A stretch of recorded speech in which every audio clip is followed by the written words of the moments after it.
이 시간 서로 옆 사람들과 함께 인사 나누면서 시작하겠습니다. 멋있는 성도, 행복한 사역자가 됩시다.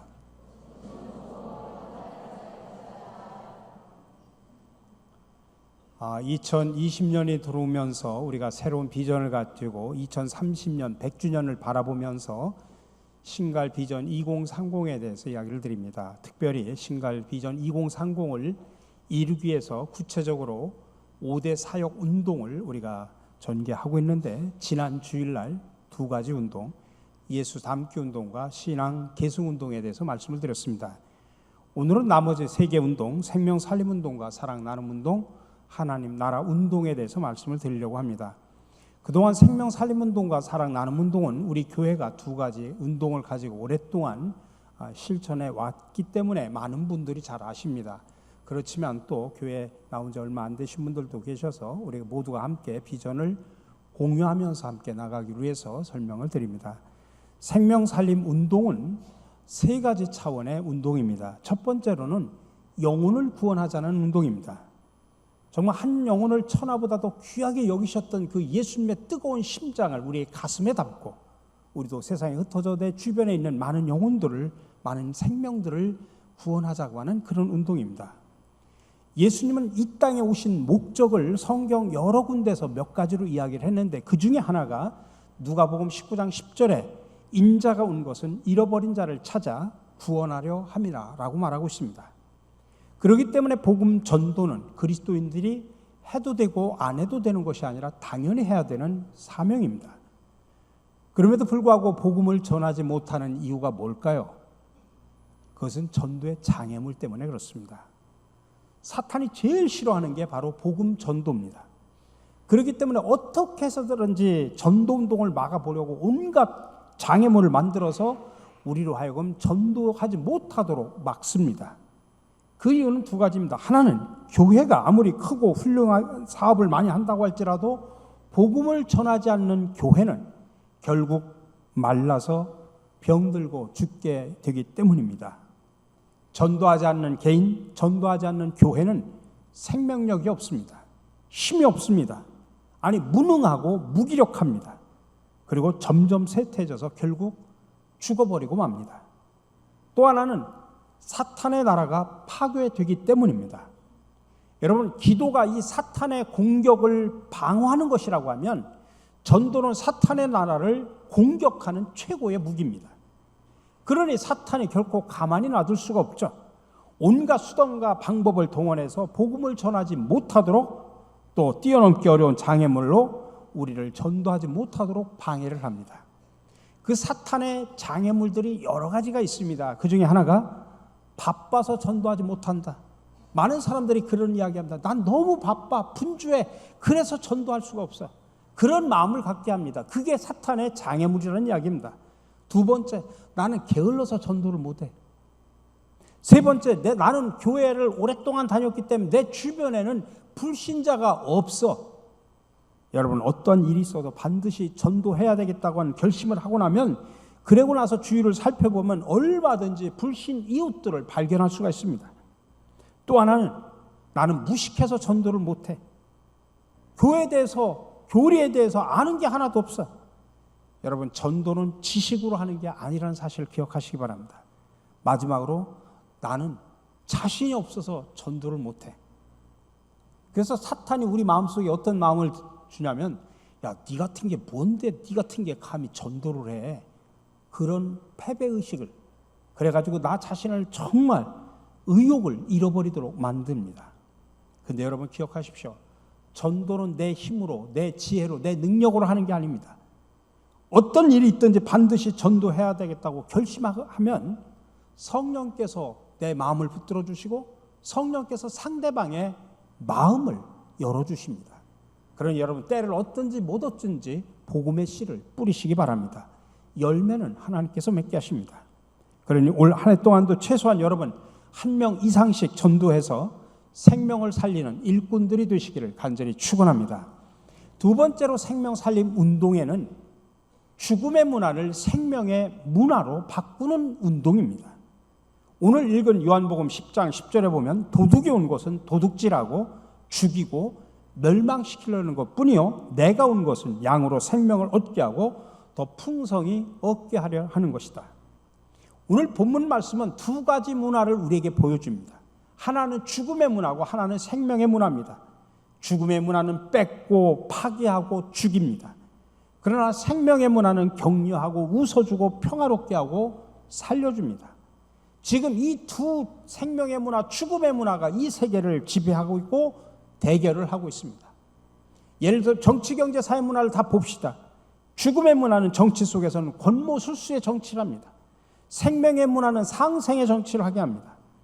경제는 부익부 빈익빈의 그 경제 구조는 죽음의 문화입니다.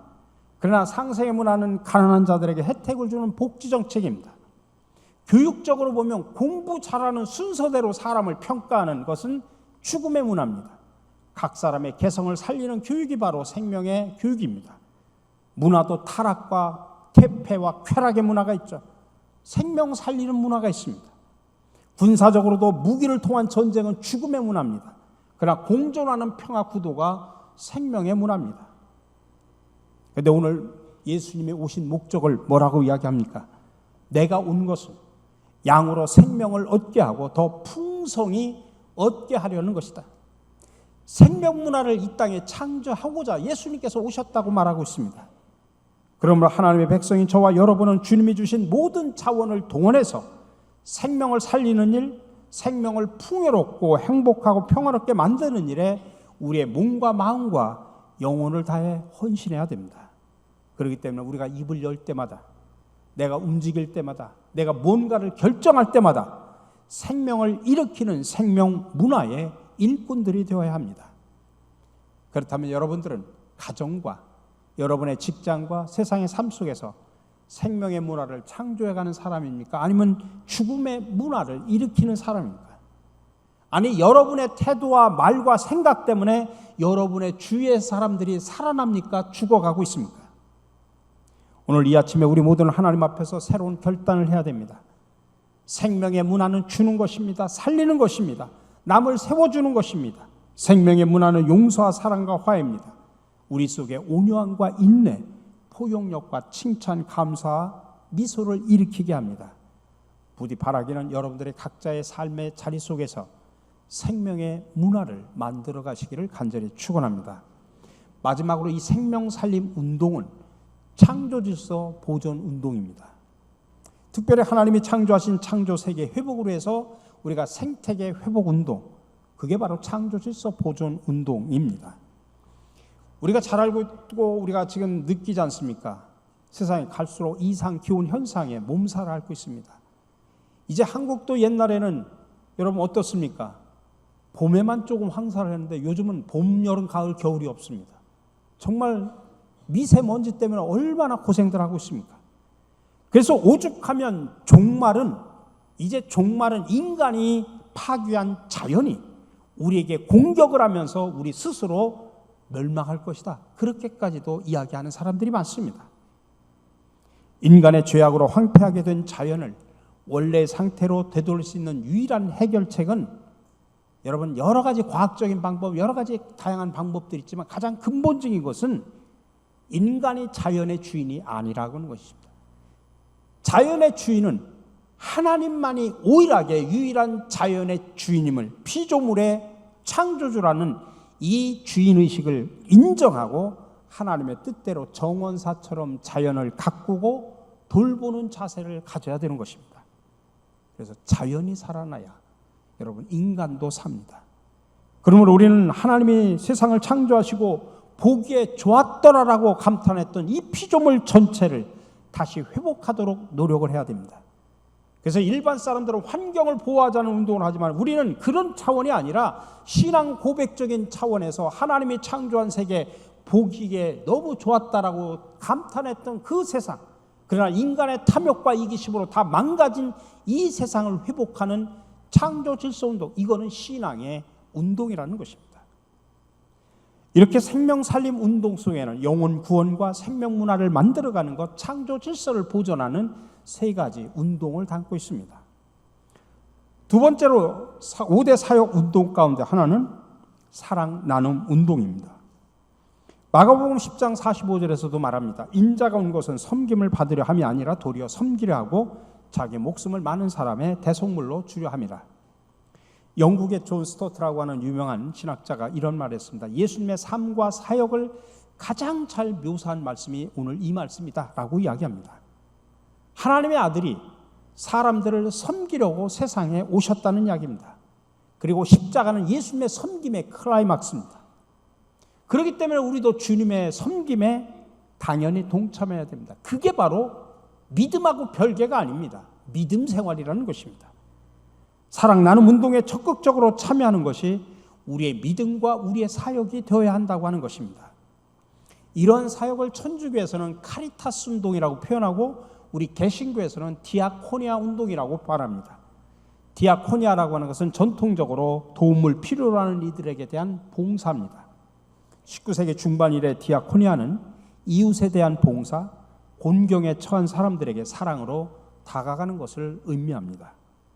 여러분, 우리 교회 직책 가운데 집사라고 하는 것도 헬라어로는 디콘이라고 디아콘이라고 표현하는데 디아코니아라는 말과 어원이 같습니다. 그렇기 때문에 사랑 나눔 운동은 이 디아코니아는 선교와 더불어서 교회의 본질적인 사명입니다. 그런데 안타깝게도 한국교회는 지금까지 수직적으로 하나님을 사랑하고 하나님을 섬기는 일에는 집중해오고 교회를 봉사하고 섬기는 일에는 집중했지만은 세상에 나가서 수평적으로 이웃을 사랑하고 섬기는 디아코니아 사명에 대해서는 상대적으로 소홀하게 생각을 해왔습니다. 그래서 우리 교회는 한 10여 년 전에 이미 이 디아코니아 운동에 적극적으로 동참하기 위해서 2010년 4월 11일에 10년 전에 신갈종합복지센터를 앞에다 세운 겁니다. 그리고 작년 말에 이 복지센터의 1년 사업 보고를 여러분들에게 주부를 통해서 나눠드렸습니다. 여러분, 이 사역에 동참해 주신 여러분들에 대해서 먼저 감사를 드립니다. 그러나 우리가 늘 항상 기억해야 될 것은 사랑 나눔 운동은, 이 디아코니아 운동은 믿는 사람들이 해야 되는 당연한 사역입니다. 그렇기 때문에 이 사랑 나눔 운동은 우리가 교회 생색내기 운동, 교회 성장의 한 도구 이렇게 생각하면 안 됩니다. 이미 우리는 사랑의 빚진 자입니다. 예수님이 우리를 사랑하셔서 내 생명을 구원해 주신 이미 사랑의 빚진 자입니다. 그렇기 때문에 우리는 빚진 자로서 당연히 우리는 이웃에게 사랑을 전해야 되는 선교적인 사명을 가지고 있습니다. 그렇기 때문에 정말 순수하게 그리고 뜨거운 열정으로 이 사명을 동참하는 저와 여러분들이 되시기를 간절히 축원합니다. 5대 사역 운동의 마지막 운동은 하나님 나라 운동입니다. 여러분, 성경을 보면 예수님의 설교의 가르침의 가장 중심 주제가 하나님 나라입니다. 예수님이 전한 복음 메시지는 언제나 하나님 나라에 초점이 맞춰 있고 예수님의 사역은 하나님의 나라였습니다. 그리고 예수님 말씀하신 모든 비유는 하나님 나라에 대한 비유입니다. 천국은 마치 이와 같으니 하면서 비유가 다 하나님 나라에 대한 비유죠. 그리고 예수님께서 공적인 생애를 시작하면서 처음으로 선포한 예수님의 설교의 내용이 뭔지 아십니까? 때가 찼고 하나님의 나라가 가까이 왔으니 회개하고 복음을 믿으라는 것입니다. 자, 그렇다면 하나님 나라라고 하는 것이 뭘까요? 우리 많은 신앙인들 가운데도 이 하나님의 나라에 대한 혼선과 착각이 있습니다. 하나님의 나라는 두 가지 의미를 동시에 담고 있다는 것을 아셔야 됩니다. 하나는 종말론적인 하나님의 나라가 있습니다. 우리가 흔히 말하면 예수 믿다가 죽으면 천국 간다라고 할 때 그 천국이 바로 종말론적인 하나님의 나라입니다. 나그네 인생을 살다가 궁극적으로 돌아가야 될 본향, 그게 바로 천국 하나님의 나라입니다. 그것은 다시는 사망이 없고 애통한 것이나 곡하는 것이나 아픈 것이 없는 곳입니다. 그러나 성경은 그것만 이야기하지 않습니다. 또 예수님은 그 부분보다 더 강조하는 게 뭐냐면 현세에 이루어지는 하나님의 나라가 두 번째 하나님 나라의 모습입니다.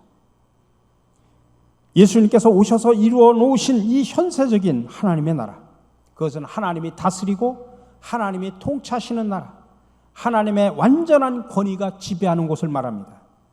우리가 주기도문에서 그렇게 고백을 하죠. 나라의 임하옵시며. 그거를 세번역 주기도문에서 그렇게 표현합니다. 아버지의 나라가 오게 하시며. 이 기도는 하나님의 주권이 이 땅을 지배하게 해달라는 그런 기도입니다. 그렇기 때문에 이 현세적인 하나님의 나라는 여러 가지 모양으로 나타납니다. 첫 번째로 하나님을 왕으로 모신 곳이 바로 현세적인 하나님의 나라입니다. 세상 사람들은 자기 자신이 내 인생의 주인이라고 생각하면서 내가 인생 주인으로 나를 인생의 주인으로 타면서 살아갑니다. 그래서 매사를 자기 하고 싶은 대로 합니다.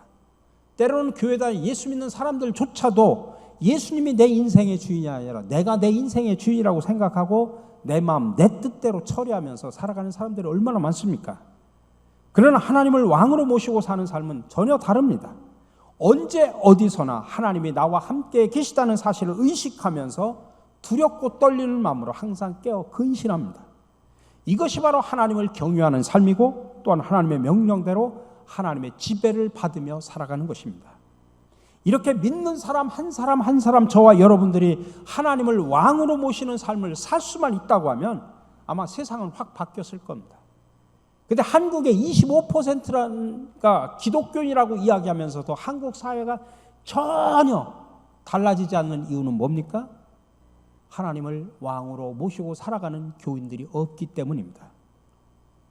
하나님을 왕으로 모시는 사람의 마음속에 현세적인 하나님의 나라가 이루어지고 그런 사람이 속한 가정이나 공동체나 사회가 점차 하나님의 나라로 변화되는 것입니다. 또한 현세적인 하나님의 나라는 두 번째로는 하나님의 뜻이 이루어지는 것입니다. 우리는 주기도문을 드릴 때마다 그렇게 고백합니다. 뜻이 하늘에서 이루어진 것 같이 땅에서도 이루어지이다. 이 땅에 하나님의 뜻이 이루어질 때 하나님의 나라가 이루어진다 이 말씀입니다. 그럼 어떻게 하나님의 뜻이 이루어집니까? 한마디로 말하면 하나님의 뜻인 정의와 평화가 이 땅에 실현되어야 한다는 것입니다. 그러니 하나님의 나라는 정의와 공의의 나라입니다. 아모스 5장 21절에서 24절 말씀 제가 세 번역으로 읽어드립니다. 나는 너희가 벌이는 절기 행사들이 싫다, 역겹다. 너희가 성회로 모여도 도무지 기쁘지 않다. 너희가 나에게 번제물이나 곡식제물을 바친다도 내가 그 제물을 받지 않겠다. 너희가 화목제로 바치는 살찐 짐승도 거들떠보지 않겠다. 시끄러운 너의 노랫소리를 나의 앞에서 집어치워라. 너의 검은고 소리도 나는 듣지 않겠다. 너희는 다만 공의가 물처럼 흐르게 하고 정의가 마르지 않는 강처럼 흐르게 하여라. 당시 하나님을 섬긴다고 하는 이스라엘 백성들, 그래서 성전에 와서는 거룩하게 예배드리고 경건하게 좀 여러 가지 희생 제물을 가지고 와서 드리지만은 하나님은 그러나 세상 속에서는 공의롭지 못하고 정의롭지 못하고 하나님의 뜻대로 살지 못하는 그들의 모습, 그런 세상에서는 그렇게 엉망진창으로 살다가 교회 와서 경건하게 드리는 예배, 기쁨으로 드리는, 내 딴에는 기쁨으로 드리는 찬송이라고 부르는 찬송, 드리는 예물, 하나님은 역겹다는 이야기입니다. 듣기 싫다는 이야기입니다. 받고 싶지 않다는 이야기입니다. 이게 지금 이스라엘 백성들을 향한 말씀이지만은 이스라엘 백성들만을 향한 말씀입니까? 오늘을 살아가고 있는 저와 여러분들을 향한 말씀입니다. 이 자리에 여러분들 앉아서 경건한 채 거룩한 채 우리가 예배드리고 찬양드리고 예물 드리지만 여러분 한 발짝만 나가면 세상에서 어떻게 살아갑니까? 세상적인 가치관대로 살아가고 있지 않습니까? 정의와 공의는 다 무너진 채 살아가고 있지 않습니까? 평화의 삶을 이루지 못하고 살아가지 않습니다. 그런 사람들이 모여가지고 한 시간 드리는 그 예배, 하나님은 역겹다는 이야기입니다. 보기 싫다는 이야기입니다. 위선적이라고 이야기하는 겁니다. 이스라엘 백성들의 이야기가 아니라 나를 향한 이야기로 이 시간 들으셔야 됩니다.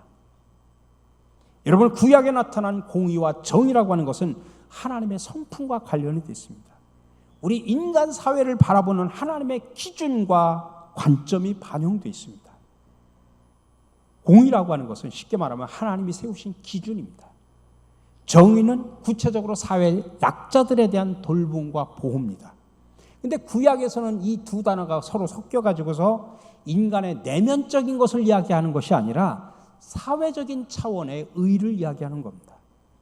특히나 고아나 과부 그리고 나그네로 대표되는 사회적인 약자들을 돌보는 보호하고 돌보는 차원의 행동을 말합니다. 특별히 구약에서 하나님은 우리가 흔히 편파적인 하나님이라고 표현합니다. 그 말은 무엇이냐면 사회적 약자를 위해서 보호해주고 대변자 역할을 하시는 하나님으로 묘사되고 있습니다. 그래서 구약시대는 이 사회가 건강한가 그렇지 않은가의 평가 기준이 뭐냐면 사회적인 약자들을 어떻게 처리하고 어떻게 대우하느냐에 따라서 그 사회의 건강성을 측정을 따진다는 사실을 아셔야 됩니다. 두 번째로 하나님의 나라는 평화의 나라라는 것입니다. 평화라고 하는 것은 단순히 전쟁이 없는 것을 말하는 것이 아니라 본질적으로 공동체가 서로 아름답게 더불어 잘 살아가는 것을 말합니다. 오늘 우리가 두 번째 읽은 이사야 본문이 바로 그 이야기입니다. 상징적으로 보여주는 겁니다. 거기에 보니까 여러분 한번 머릿속에 상상하면서 그 말씀을 보십시오. 이리와 어린 양, 표범과 염소 새끼 어울립니까? 송아지와 새끼 사자, 암소와 곰, 어린아기와 독사, 서로 어울릴 수 없는 관계들입니다. 아니 서로 더불어 살아갈 수 없는 관계입니다. 근데 때가 이르면 메시아 왕국이 오면 하나님의 나라가 이루어지면 더불어 서로 그런 도저히 함께할 수 없는 관계가 더불어 아름답게 살아가는 관계로 변화된다고 하는 것입니다. 그것이 바로 평화로운 삶의 구체적인 모습을 그렇게 상징으로 보여주는 겁니다.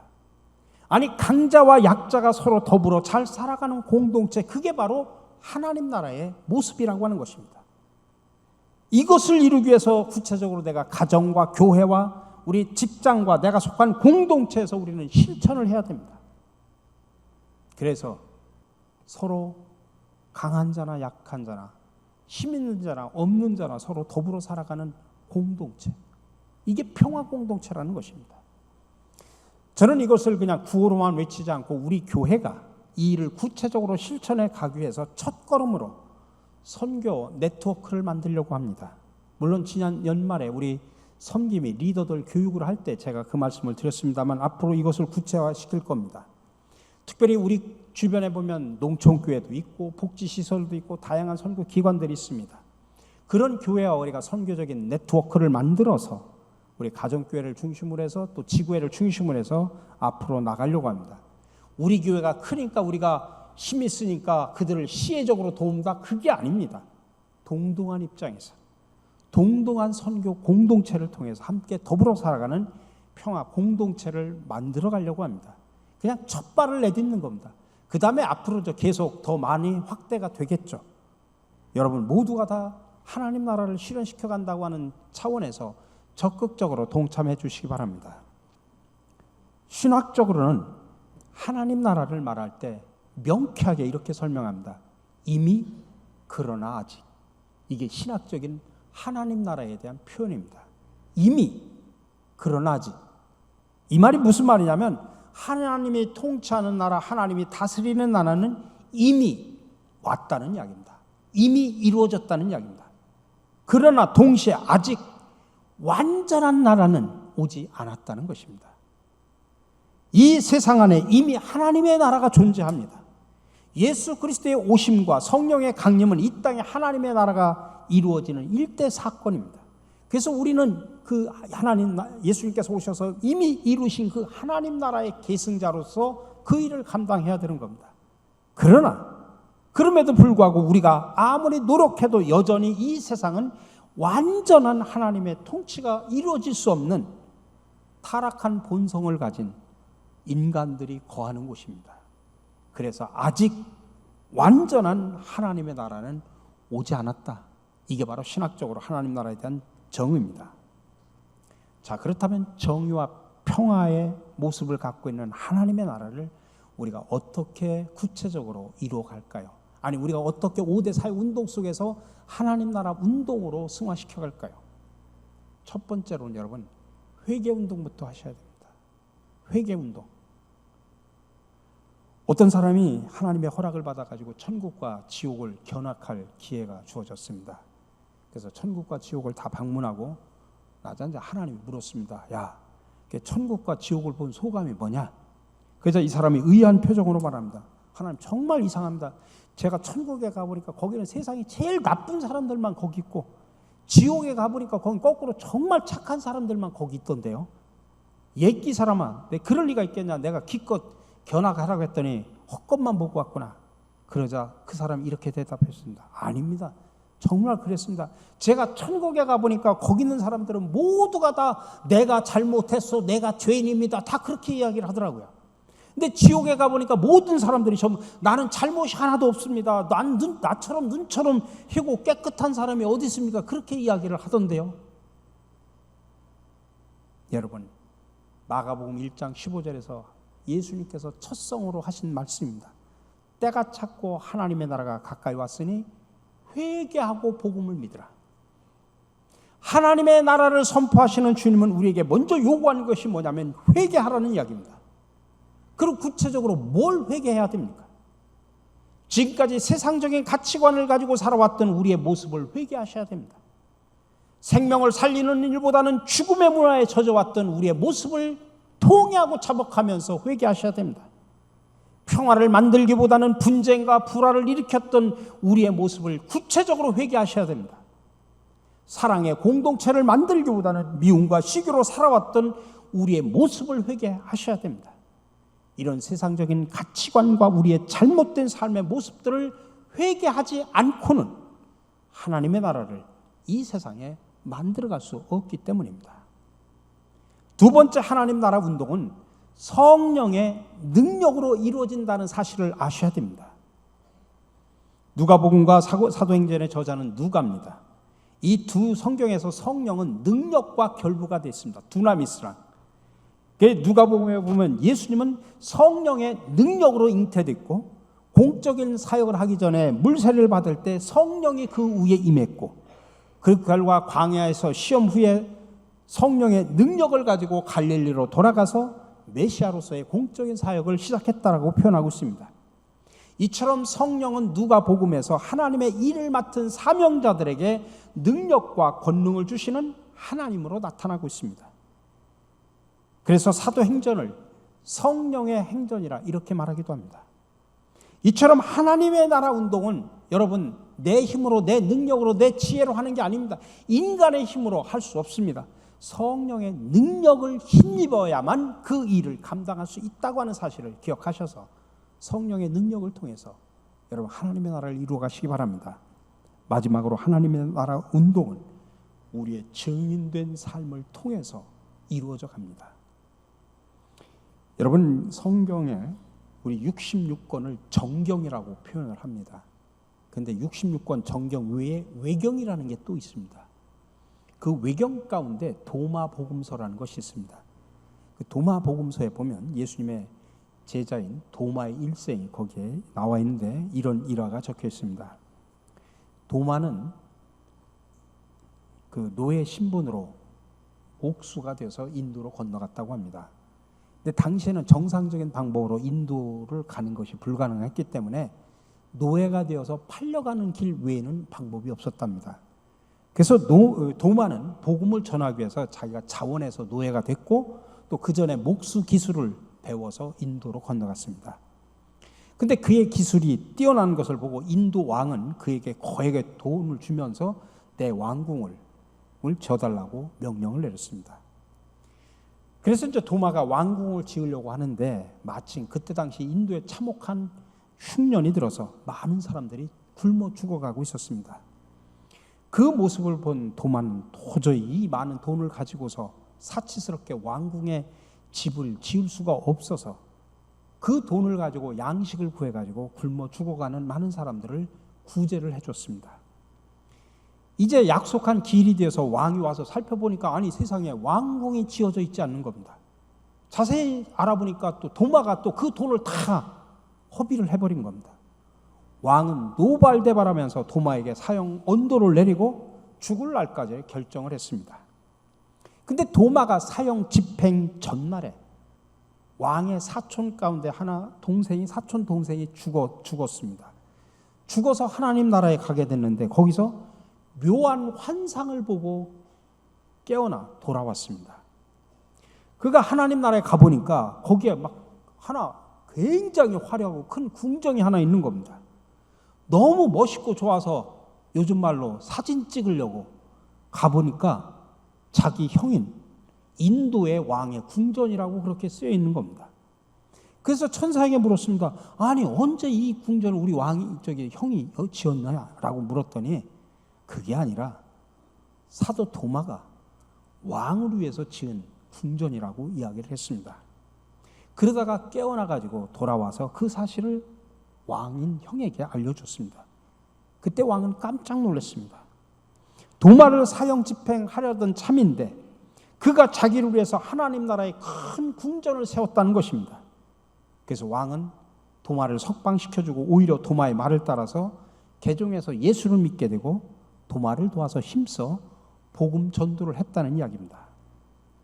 이렇게 도마의 증인된 삶을 통해서 지금까지 현세만 바라봤던 현실적인 가치관을 가지고 살았던 왕의 눈이 열려서 하나님의 나라를 보게 되고 하나님 나라의 보화를 봤을 때 그의 생명이 변화되고 풍부해지고 아름다워지고 거룩해졌던 것입니다. 그래서 그 왕을 통해서 도마의 증인된 삶에 영향을 받아서 왕도 이 세상에서 하나님의 나라를 이루어가는 데 힘썼다는 이야기입니다. 여러분, 카톨릭 신학자 가운데 한스 퀸이라고 하는 신학자가 있습니다. 이분이 유명한 이야기를 했습니다. 목사가 교회를 향해 파송된 성직자라면 평신도는 세상을 향해 파송받은 성직자다. 우리가 흔히 성직자면 목사만 성직자라고 생각하는데 아닙니다. 루터는 모두가 다 성직자라고 이미 얘기했습니다. 근데 똑같은 성직자인데 성직자로서 사역하는 현장이 다를 뿐입니다. 저는 교회로 파송을 받아서 여러분들을 예배 인도하고 여러분들을 말씀으로 양육하고 세워서 세상으로 나가서 하나님 나라의 일꾼이 되게 하는 역할이 접니다. 여러분들은 세상으로 파송받은 목사고 선교사입니다. 그러니까 저만 목사가 아닙니다. 여러분들도 목사고 선교사입니다. 어디를? 세상을 향해서 가정으로 파송받아서 사회로 파송받아서 이 세상으로 파송받아서 하나님께서 하나님의 나라를 이루라고 맡겨진 사명을 감당하는 그런 선교사입니다. 우리는 세상에 파송받은 성직자, 하나님 나라의 소문을 전파하고 하나님 나라의 모습을 만들어가야 되는 성직자임을 믿으시기 바랍니다. 우리 사랑하는 성도 여러분, 지금까지 신갈 비전 2030을 이루기 위한 5대 사역 운동을 말씀을 드렸습니다. 예수 닮기 운동, 신앙 계승 운동, 생명 살림 운동, 사랑 나눔 운동, 하나님 나라 운동. 이것을 위해서 함께 먼저 뜨겁게 기도해 주십시오. 그리고 함께 열정적으로 참여를 해 주시기 바랍니다. 여러분, 본인의 은사에 따라 이 5대 사역 운동 가운데 한 운동에 앞으로 저희가 진행을 하겠습니다만 1인 1사역 운동에 적극적으로 참여하셔서 기도해 주시고 역할도 해 주시고 감당해 주시기 바랍니다. 그래서 여러분과 우리 교회가 세상을 품고 살리는 교회가 되어서 하나님께는 영광을 돌리고 세상에는 희망을 주는 건강한 교회, 멋있는 성도, 행복한 사역자들이 되시기를 주님의 이름으로 간절히 축원합니다.